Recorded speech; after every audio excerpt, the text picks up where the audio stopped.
On today's episode of the Summer Flow podcast, I'm going to talk about all of the things I love about being a healer.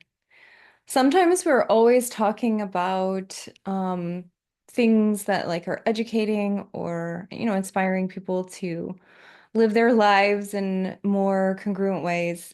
But tonight I really want to do an ode to massage. Mostly because a few weeks ago I was on a coaching call and my coach said I had to pick between coaching and body work. Like I couldn't do both. And I got this sinking feeling in my gut. And I thought, if you took away massage from me, I think I might die. Like I love it. Like I can't imagine a world where I wasn't involved in body work in some way. It has transformed my life and it transforms the lives of the people that I work with. So why wouldn't I keep it up? And I really had to sit with it because when he said that to me, I had to question what I really wanted to do. And in fact, it was actually a really great question because I don't think I was all in on my business, like my massage business. I was so busy trying to build online courses and, things that I want to build and and include in my practice. But I wasn't really owning the fact that I don't actually want to leave the world of massage. I love it. And in fact, I think that all massage therapists are already coaches. I started practicing back in 2004 and I got trained in England. And in England, things were a lot different. Like we learned the mind body off the bat, like they're not separate there. We learned, clinical aromatherapy. The whole class was around talking to your clients about their feelings and their mindset and orchestrating the perfect treatment that included essential oils to work with the mind, body, and soul. We studied Gabriel Moget's work, which was the spirituality of aromatherapy. And we started every day talking about how we felt and what we thought. And we would pull angel cards. It was a beautiful educational experience. Like I wish that it had been more like that here, but I can see the benefit of having both. But yeah, we would pull angel cards and talk about our feelings and what the card meant to us. And we learned reflexology, which is a completely different model of healing, working with the nervous system. And we treated things like infertility and cramps and PMS and digestive problems. We studied holistic nutrition and Indian head massage and all of these amazing modalities wrapped up into one program called complementary medicine. And I loved it. I thought the world was limitless and our possibilities of what we could do with the being a healer were just endless. It just was beautiful. And when I came here and I realized that back to the United States and things were different, I was a little shocked and I think a little dissuaded by how things were set up in the United States, at least the world that I entered in. So when I came back in 2004, my practice was in Sacramento. The licensing was confusing for me because it wasn't in England, it was iTech, so I could practice in like 37 countries, but like in the United States, it was a completely different experience. And a lot of the stuff that we learned over there wasn't the same as here. And so I started with like a small practice when I moved home.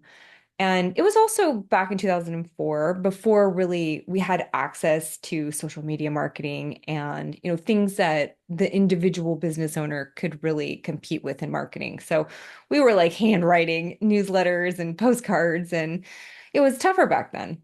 And the chains had really exploded. So small businesses were really struggling to compete with chains. And it was hard, even with my business background. It was hard to build and sustain a business. And, I was pregnant, and that is also difficult, although I thought it was amazing being pregnant and a massage therapist at the same time because it was just a really beautiful, harmonious experience. Um, I want to talk about touch therapy for a little bit because that was my first place that I worked in the States. I mean, I did work in England. I worked at like a high-end spa. I was recruited out of school. I hated it. just because it was fast paced and you had like 5 minutes and you didn't get to know your people. Like you were really, it was like a mill. But when I got to touch therapy and I met the owner, um, he brought me in and he was blind and it was so cool because he was such a great massage therapist. Because he had all of this other, all of these other senses that he used when he was working on people. And this is one of my favorite massage stories. And I'm just going to share some of my favorite massage stories with you because sometimes I don't think people know what you can do with massage. Like, I think they think you go in and it's like all oil and then you leave and, you feel good for an hour. Or, other people might have better experiences or different experiences. There's nothing wrong with that. Like, but there was a lady who worked there, and her husband had separated after 30 some odd years of marriage. And I think she was a Reiki practitioner, and I believe she also did massage, but she was an older lady. She was so nice, and I really liked her. And she came in and she was like, I'm so nervous. I'm going to go on a date tonight. And it's my first date, since I met my husband like 30 some odd years ago. And I said, no problem. I got you. And since I had studied reflexology and aromatherapy and all of these other really cool modalities, I put together this unlock your sexual energy essential oil blend, which is like ylang ylang, and I believe I threw in some geranium, bergamot, things that would help her feel more balanced, energized, and also euphoric. And I gave her the most amazing massage. And the next morning, she came into the office and she goes, I don't know what you did for me last night, but I had the best night of my life. And I just felt this overwhelming sense of joy in being able to gift somebody that joy, like just pure, unadulterated joy in their body, to be able to experience their body in a way that they hadn't experienced in a really long time. And I'll always remember her for teaching me the power of what we can do with safe touch and with body work. Um, I didn't last forever at that job because once the baby came, it was hard. It was hard building the business back then, and I had a million other reasons.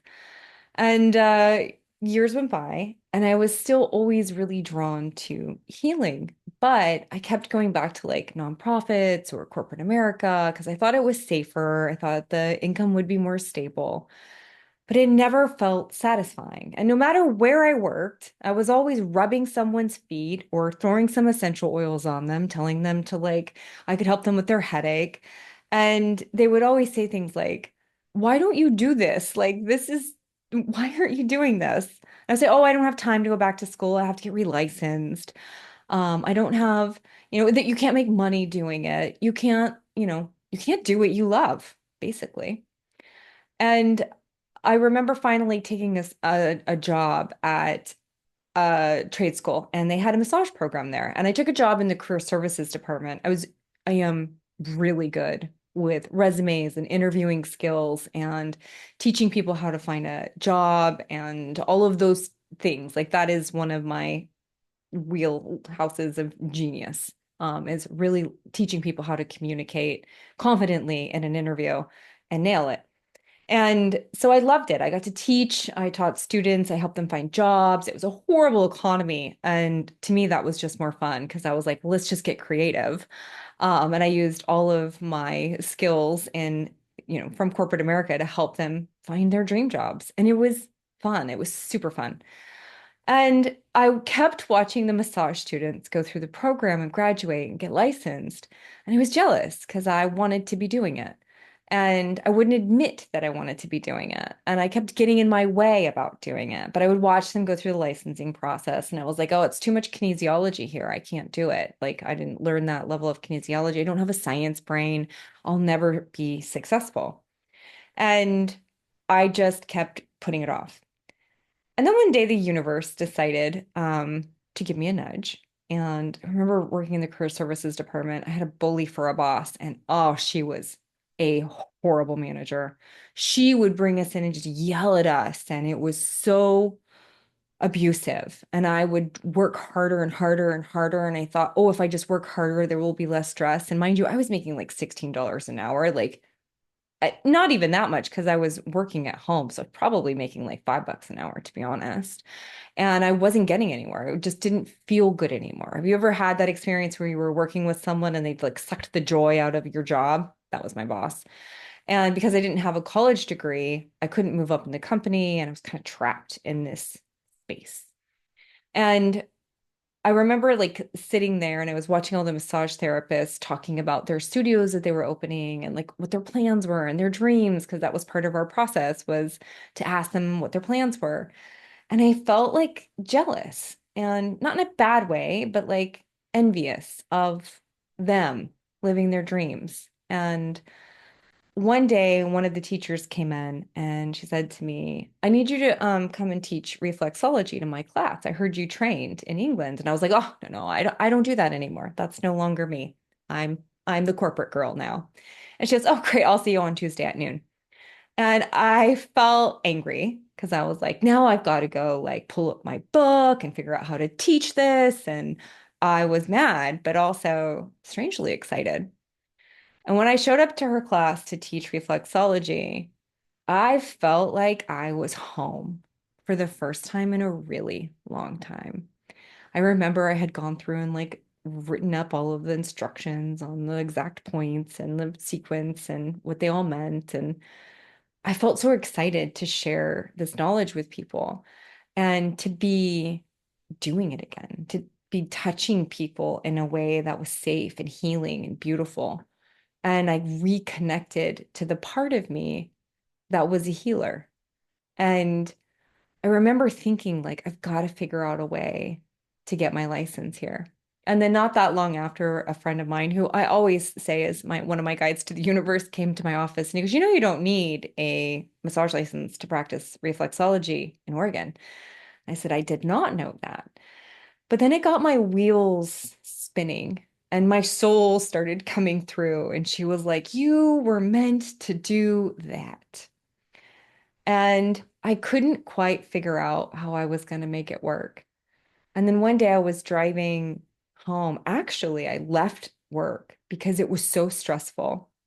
And there was this line of students and resumes and just it felt like my world was literally crashing down around me.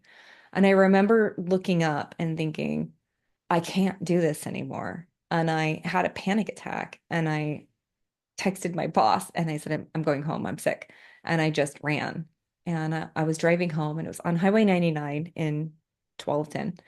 And there's this beautiful nature reserve. And I swear spirit speaks there because while I was driving home having this panic attack and like thinking that my world was crashing, I heard this voice and it said, you need to quit your job and become the healer that you were meant to be. And it will be safe. You need to do this. And when I got home and talked to my husband, and he was in the throes of like sobriety and then drinking and then sobriety, like he was not stable.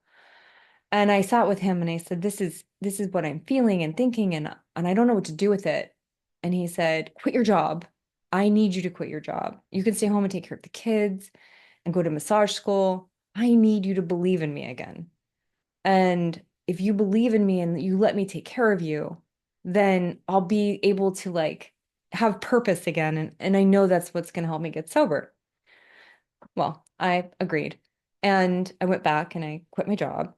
And I tried to go to any massage school other than that one because I didn't want to go back to the place I just left.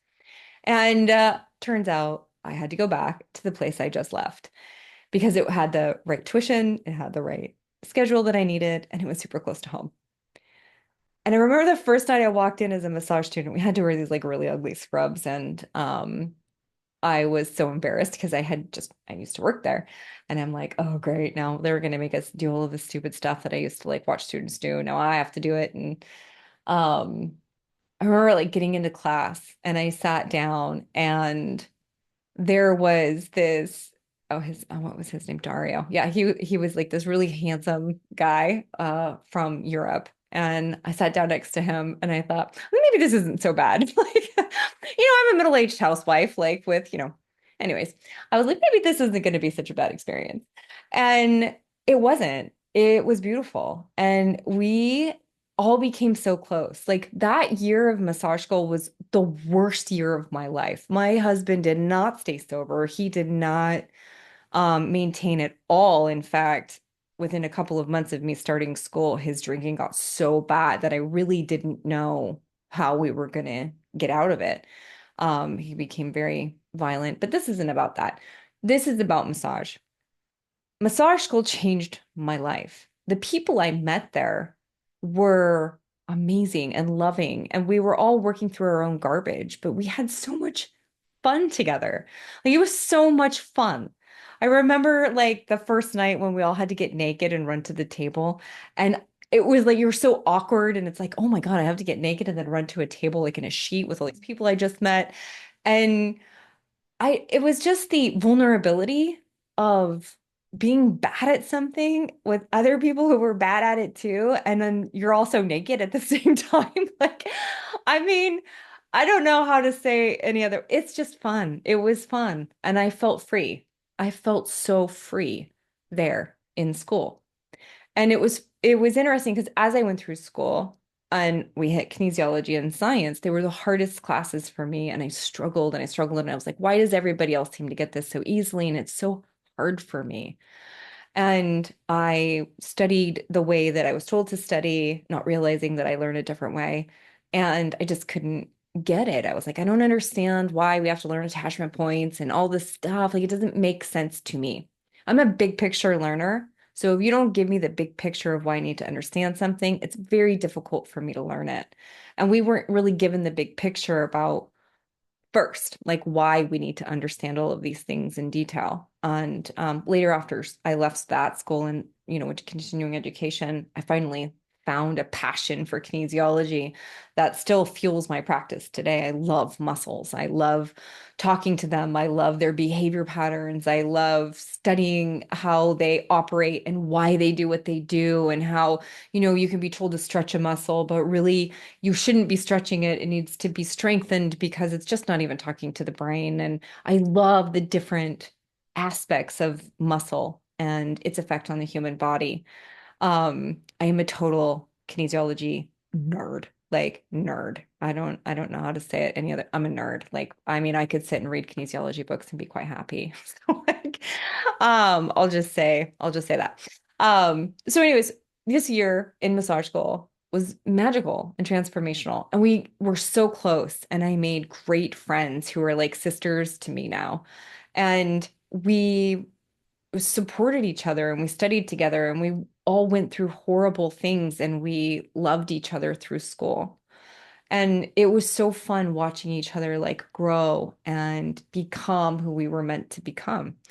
And at the end, when we left, I was sad because I thought, oh my gosh, what am I going to do without my people every day? And um, I hope you've all had an experience like that, because to me that was life-changing.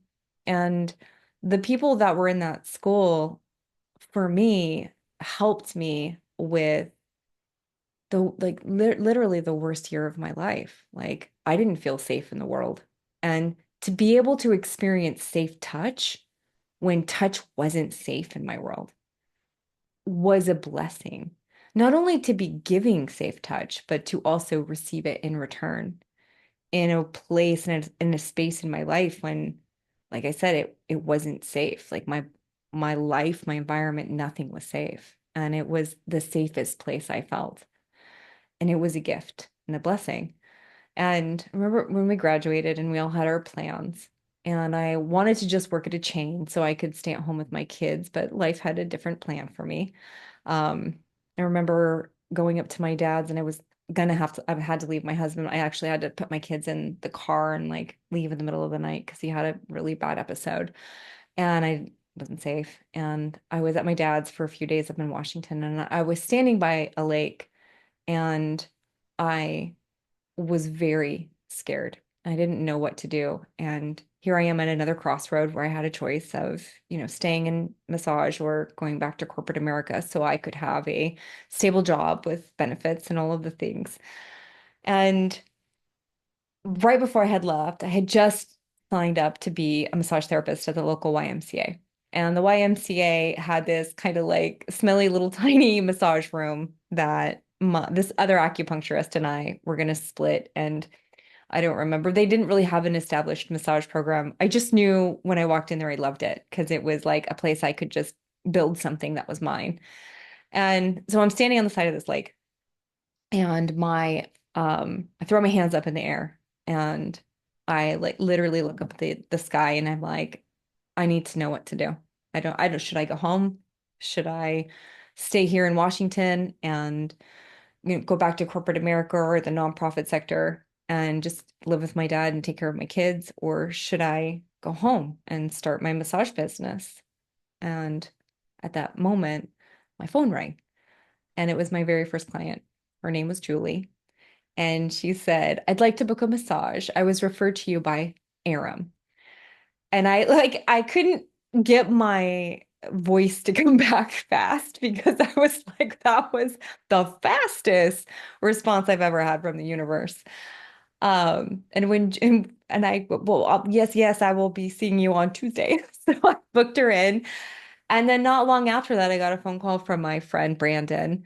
And he said, Hey, I know a massage therapist or a chiropractor in Beaverton who's looking for a massage therapist, and she pays pretty good. And then I got another phone call from somebody else. And I said, Okay, okay, okay, I hear you. I'm going to be a massage therapist. I'm not giving up on my dream. And I packed the kids up and we went home. And I just focused on building my business. And when I went and saw that client at the Y, and I was in my own space with my first client, I felt this congruency inside of me that I knew I was meant to be doing that. And that no matter what, that was my path. And it felt so right. And I just did one thing at a time. And I knew that I needed my own space that I had a little bit more control over and that I could build something. And I remember just thinking, it's just one step at a time. And people thought I was insane. Like they were like, you're crazy to be opening a massage clinic. Massage therapists can't make money. You can't make money at this. You're not going to make good money. And I actually thought to myself, actually, screw you. I'm going to make really good money and I'm going to show other people how to make good money doing what they love. And we're going to be of service to humanity. And it's going to be beautiful. And I went in with that energy. And I remember going into the office that I was looking at, and um, it was his basement office, and it was so dark, and it was like gross carpet, and it was just like plastic plants. I mean, it was terrible. And the landlord was like, well, it's 365 a month. And you can have it right now. And I just said, yes, like I see a vision, like I see it. And I said, I can make $365 a month. I don't know how, but I know I can do it. And so I recruited some friends and I was like, okay, well, if you split it with me here or there, and we did it. We built it. And I remember turning that dingy office into something beautiful. And we had fun. I mean, it was kind of a crazy experience. Like when I helped my husband build his construction business, we did Craigslist. And so I'm like, well, why not do Craigslist? We'll do half off massage on Craigslist. If anybody's listening to this and you're thinking about opening a massage business, that's a hell no. Don't do it. And we're both working out massage envy while we're doing this because we're like, okay, let's just, work here and build that at the same time. And my friend Serenity calls and she goes, um, I know you trained in Europe, but some of the requests that I'm getting seem a little odd. And and I was like what? She goes, well, like they asked if we draped with like a hand towel, and I'm like, yeah, that's how we did it in Europe. I mean, that makes sense. And they're asking for adductor work. And I was like, well, that's odd. Like I've never had that request. And then one of our old teachers was also a massage envy, and he goes, Tabitha, they're like fishing or whatever they called it back then to see how far they can get you. Get your ad off of Craigslist. And I remember I was like, Serenity, keep texting me. Like, I need to know you're safe because we're like, remember, in a basement office and she's alone. And so she's texting me. She's like, okay, I did that one and we're good and I'm safe. And oh man, it was creepy. Like, and looking back, I kind of laugh because I'm thinking like that's how, you just do what you do to like build a business. And it was just I didn't realize how many creepy people sought out massage. Like I was a little innocent about that, and we learned very quickly. And then the ad came down immediately, and all subsequent appointments were canceled. In fact, we just called them ahead of time and we're like, we drape with a sheet, and there's no adductor work here, period. And so we had a lot of cancellations because of that. And then we just played with it. We just played and we thought, like, how else could we get clients? And I started, networking and going to cool events and just meeting people and talking to them about what we did and what my vision was for my business. And I loved it. And it was fun. It was just fun.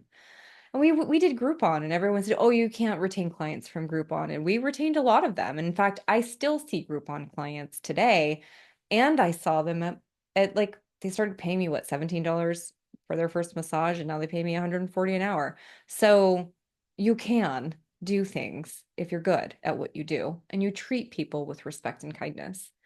And I just kept saying, if I could just get people on my table, if I could just get them in to see what we do here, they'll stay. They won't leave. And it was true. I mean, there was a lot of people who didn't, but I said if we just treat everybody the same with just respect and kindness and love and go in with integrity, they'll know that we're different because I worked in a chain and I felt the difference there. It didn't have the same connection. It wasn't the same love that was poured in because it wasn't their business. It wasn't their baby. So people felt that and they experienced it.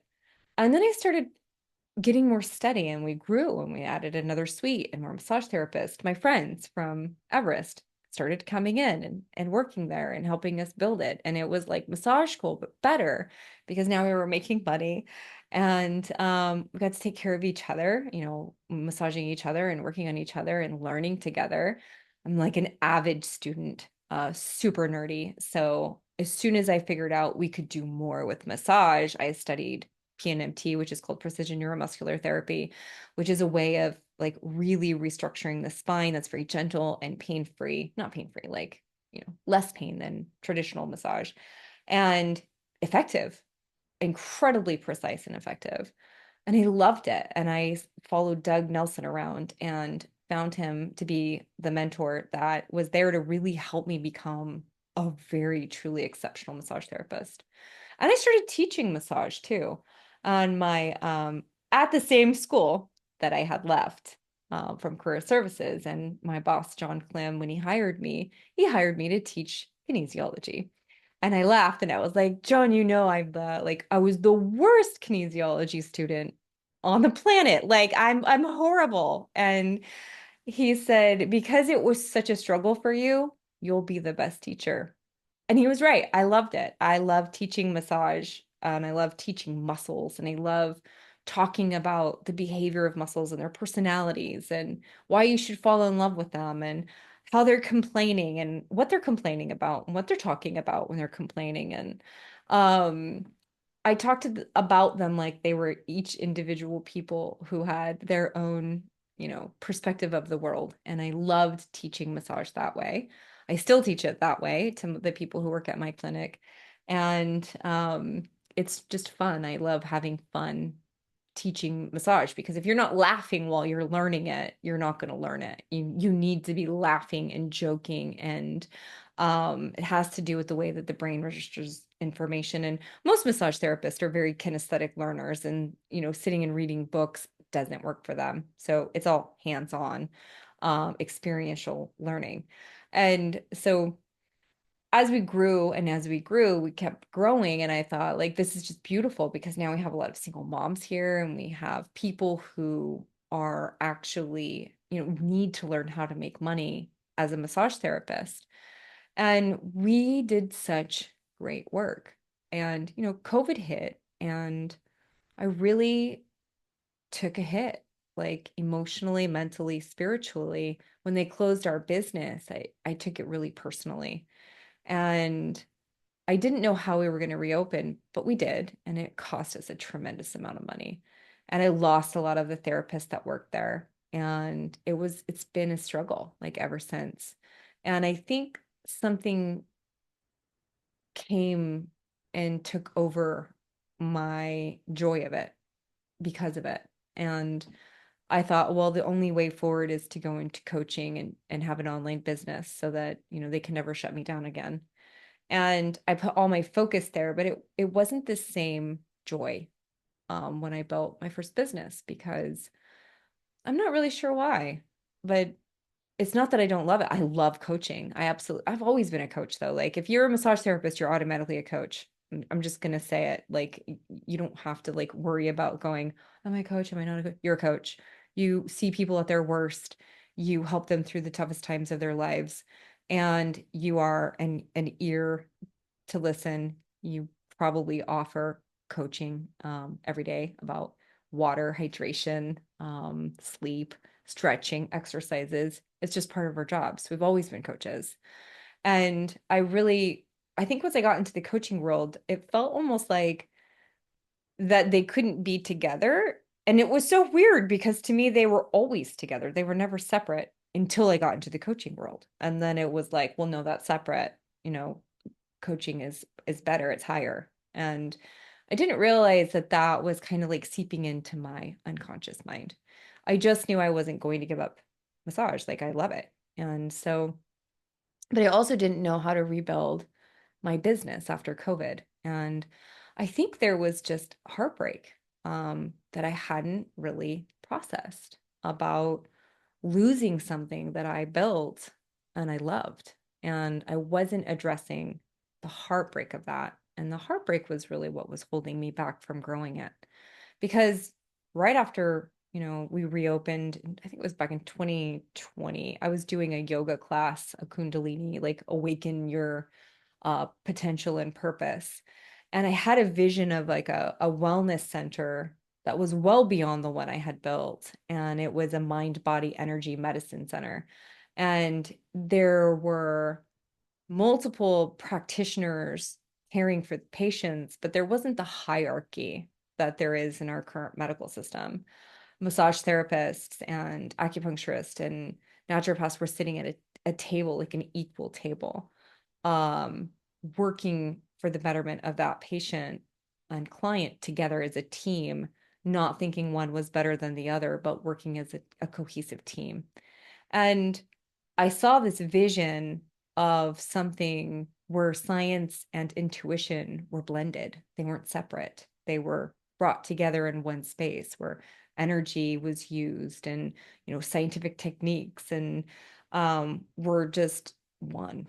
And it was so beautiful. And I didn't really quite know how to bring it into the world because I wasn't around people at the time who were on board. It was like, no, massage is massage, and that's something different.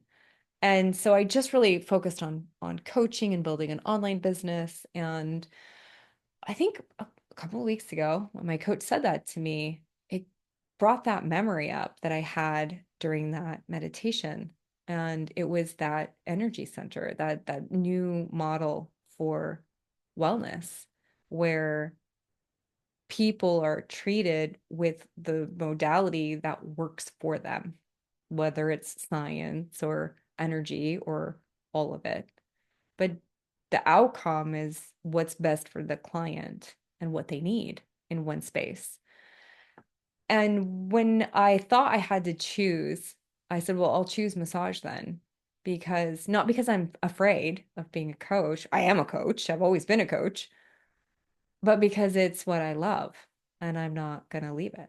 And there was a different like authority that came back inside of me, a feeling of empowerment that I hadn't experienced in a long time, probably since I opened Soma to begin with. And I started to get this excitement again, and I thought, well, I already do coaching. It's just it's in person. mostly do it in person. I do have online courses and I do online programs, but most of what I teach is in person because I like being with people. I like touching them, not in weird ways, but like I like being able to like give them a hug, and I know the power of touch, and I love being able to give people that gift of loving touch and care and nurturing in person. And I also love being able to do it online because it's convenient and it's great. Like if I'm sick or, something like that, which, isn't often anymore, but I love being able to have that as an alternative as well. And you can have a broader reach and reach more people, and that's great too. But I still love being in person. It's just who I am. And I thought, why do you keep thinking that coaching can only be done online and body work is only in person? Like, why does that keep coming in your head? And it's just because I didn't know people who were doing coaching in person until I went to the Empowerment Inc. conference, which is where I saw a lot of NLP practitioners who only do coaching in person. And I was like, wait a minute, there's a whole world of people who only do coaching in person. And then I thought, that's even better. And then I just kind of like started getting permission to dream again and to create it my own way and to go, you know what, actually, I'm going to do things my way. And I'm going to do them how my intuition is telling me to do them, not how other people are telling me to do them. And I don't think the advice I got was bad. I think it was intuitive because I think I needed to know that I could do things my own way. And I could remember that I needed to stop handing my power over to other people. And I needed to start asking myself those questions. What do you really want? So I know I said this was going to start out an ode to massage therapy. And I think it's changed a little bit into a question for you. What do you really want? And can you do it your own way? And if you were allowed to do it your own way, how would you do it? I'd love to know because I decided I'm doing it my own way. And it was so funny because someone who came in right after that was this lady who is going to help me get into like the public speaking thing. And she came in and she goes, well, first of all, your website sucks. And I'm like, I know it sucks. And I love her for saying that. And she was like, oh, no, most people don't like it when I'm that blunt. I'm like, I love it. I've been waiting for someone like you. Give it to me. Tell me what's wrong. And I'm like, give me the checklist. And she did. And I was like, so grateful, so grateful. And she said, why is it all separate? It should just be the same. It's just one thing. And I was like, thank you for giving me permission. Like I've known that, but I kept keeping it separate. And it's one thing. You treat the mind, you treat the body, you treat the heart in one place, one session for the most effect on a human being. And we've always done it. I just decided to do it officially, and then I freaked out and decided that we weren't supposed to do it that way. I was wrong. And I can say I'm wrong when I'm wrong. And so I started putting the energy back into the clinic and going, gosh, we need some fresh blood in here. We need new people who want to do exciting things. And I need to stop beating myself up for the few years after COVID that I hired all the wrong people who stole from us and who left because they weren't really serious about their careers, or they let their drama and their trauma take over instead of like really being in the career of healing. And as soon as I decided that I was going to build the vision that I had in 2020, all of the stuff started falling into place. People reached out to me and were like, "Hey, I'm interested in coming in." And then I knew exactly who to reach out to and go, "We could use a hypnotherapy person here. We could use an astrology reader. We could use, new body workers who maybe feel a little stagnant in their careers. Like we need an acupuncturist. We need healers who want to co-create something together because it's a unique environment. We're a collective. We are not, there's no like hierarchy. It is a collective. So everyone puts energy into creating and building and maintaining a certain set of standards, morals, and values for the clinic. So we all, share knowledge freely. That's like number one for me. So like every other week we do a training on like advanced bodywork techniques, or we'll talk about communication and ethics and things like that. Things I just love. I'm like, oh, what can we talk about that I love? Oh, who wants to talk about aromatherapy? Let's do it. I love it. So now we just get to have fun and teach each other. And also when we're teaching each other, we're healing each other because we get to work on each other and learn from each other. And body workers always need body work, like they just do, because of the nature of the work that we do. Although I will say, I had way more pain working in corporate America in my body than I've ever had as a body worker. That's the truth. So why do I love what I do? Um, I love what I do because every day people are happy I come to work. They're grateful that I show up. And I'm grateful that they trust me to walk them through a journey where they're in pain and then I get to lead them out of it. I'm grateful that they trust me enough to do that. And I'm grateful that they value what I do. And I'm grateful that I work with other people who are excited about what they're doing. Like Daniel, one of my therapists who's been with me for a very long time, he started studying cranial sacral therapy and he's so good at it. And because I was working through a concussion, he's been helping me release all of the tension in my head that I didn't really know the concussion was there. And I didn't realize it was impacting my mood and all of these other things. I'll do another episode on concussions, but um, I love that like he's found his passion and you can see him light up when he's doing it. Like you feel his energy is alive, like he's just excited about it. And I love like Stacy's adventures and her love of dance and how she just I hear her voice with her clients and it puts them at ease. And I hear the kindness in it and the like the nurturing care. And I want to cry sometimes because I'm like, I know what that person is receiving from her. And even our newer therapist, Belinda, who was in the last class that I ever taught, and when she joined us, and she brings her little boy to our classes, and we all get to play ball with him. And I'm like, oh, he's a healer. He's gonna like be in the healing somehow. He's gonna pick all of this up, and it's just fun. And she's so quiet, but she's so good at what she does, and she probably doesn't know how good she is at it. And one day I'll help her figure it out, or maybe she'll just figure it out on her own. But she has this quiet, like presence that allows people to just feel nurtured, but like it's okay to be quiet and just present. And I love that about her and her talents and her gifts. And we have Hannah, who's like really good with deep tissue. And everyone always says, oh, she's so intuitive. She just knows what my body needs. And I love that we have, a new guy joining us and he's bringing a lot of humor to the clinic and he's funny and kind of like reigniting some of the energy in the group and bringing people back alive again with his sense of humor. Daniel's happy. He's not the only guy anymore.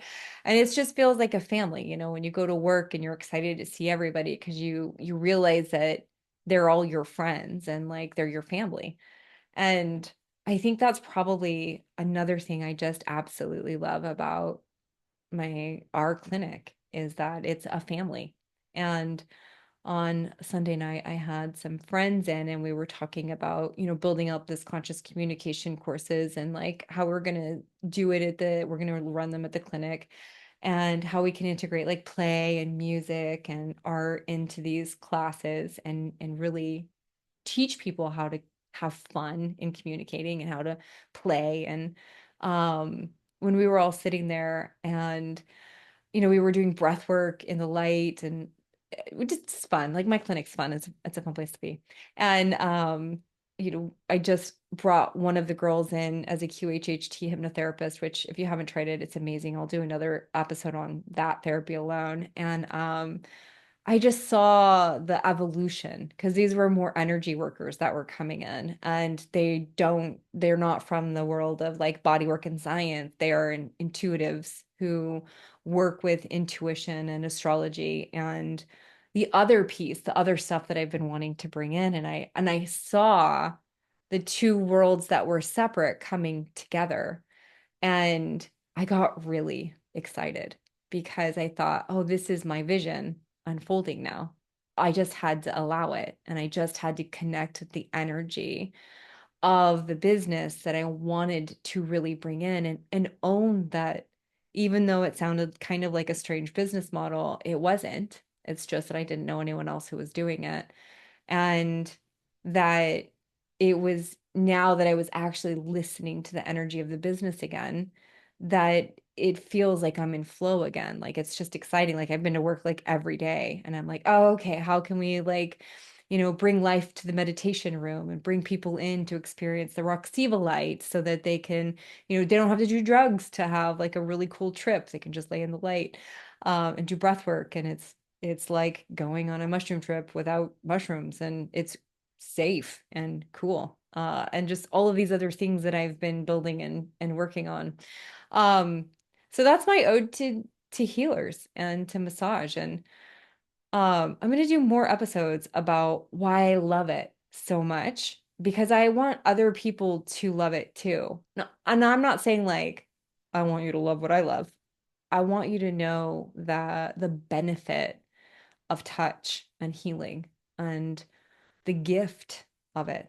I had a massage yesterday and sometimes massage therapists are really hard to work on because they basically want to be able to massage themselves. And so they try to orchestrate it with another therapist. I don't do that. I'm like, nope, I just want to relax. I want you to feel nurtured and cared for.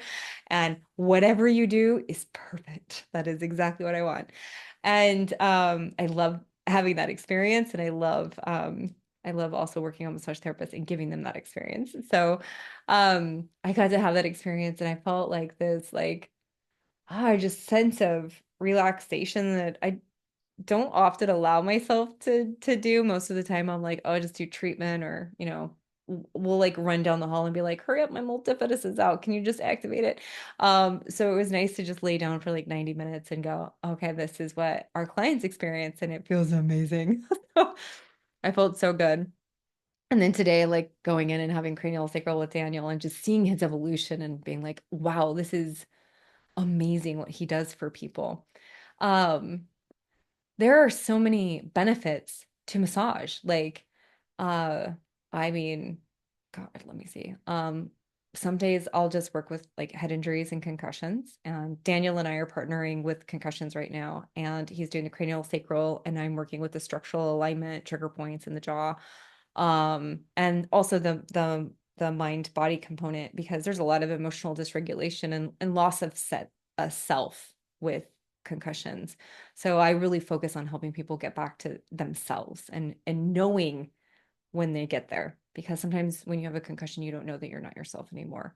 And that I'll do that, or I'll do breath work with people in the light to take them on a journey to like uncover their soul's purpose. I love doing that. It's super fun. And then I did like some intuitive readings, and then I worked with someone, and I don't tell many people that I'm a medium, because it's not a skill that I've yet decided I wanted to own. And I was working with someone, and her husband came through while I was talking to her and I could feel his presence. And I was like, I've got boundaries. Like, and he said, just please give her a message for me. And I did.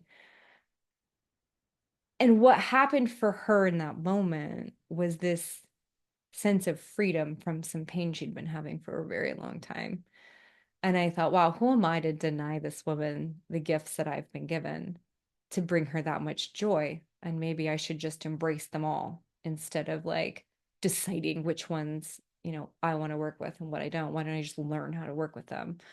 And I did, and I actually cried when I was working with her because I felt I felt her relief of getting that message that day.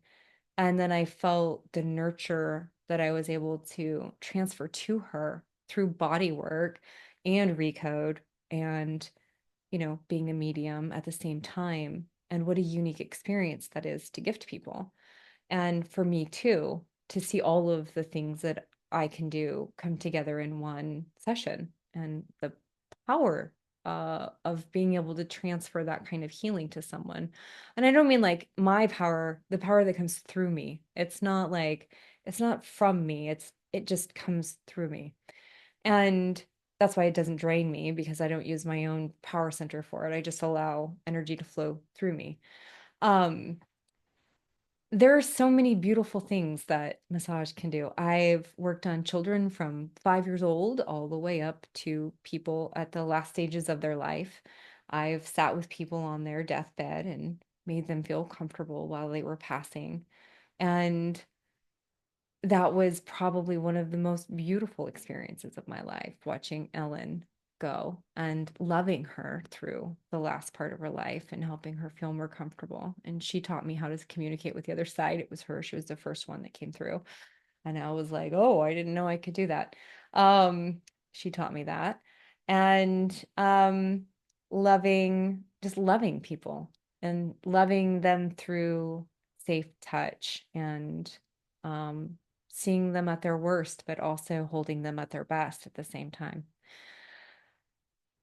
That is why I think that I want to just say to all of the massage therapists out there, the ones who give up because it's hard and sometimes you get abused by clients or employers. Um, if you love it, find a way to keep loving it because the world needs you. The world needs us as healers of as as people who can provide nurture to others in a time where there's a lot of uncertainty and stress and chaos in the world. We're needed more than ever because we're real and we're tangible and we can help people in ways that maybe you weren't yet taught and keep learning and keep growing and keep expanding your gifts and find a passion in the world of healing that drives you and don't let the world turn you against what you love. And if you're getting injuries, like learn how to get through them. I very, very rarely have pain in my body anymore because I've learned how to do different techniques where, it's just very effective and I don't have to go grinding on people with my elbow all day. Um, but I want to say to all of you that your showing up at work matters and what you do in the world is valuable and important and it's worthy um, of so much more gratitude than you probably receive right now. So I'm going to send it to you because I love what we do and I love the gift that we give people. And I love being a part of that world of being a healer and a coach and an intuitive and total science nerd and a body worker. I love all of it. And I'm grateful that this is the path I get to walk on every day, just making people feel good and help seeing them step into their true potential once the pain is gone, emotional, physical, mental, spiritual pain. Once it's gone, to see the light return to their face and to know that now they know what they're capable of and that, I can walk them on their journey until they find, their own pace and their own stride. And I love I love that. So that is my ode to massage therapy tonight and to body workers and healers and coaches and all of the rest of you who want to bring and do good in the world. Don't give up on your dreams because the world needs you to do what you love. And if you're struggling, reach out. Like, if you're in the Portland area, come to one of our community meetings or, build community. You need community. It's hard to do it alone and you need support and you need other people to like go, oh my God, this is hard. But building a spiritual based business, and I'm not talking about churches, I'm talking about like soul led businesses are hard. They're not always easy. And you got to fight the good fight. And there are hurdles and challenges. And if you know that's what your soul is guiding you to do, you got to find people to support you in it because it is a beautiful, beautiful gift that we get to gift the world. And it's a beautiful gift for ourselves too, because the amount of gratitude I have every day when I get to help someone on their journey is I can't even describe it.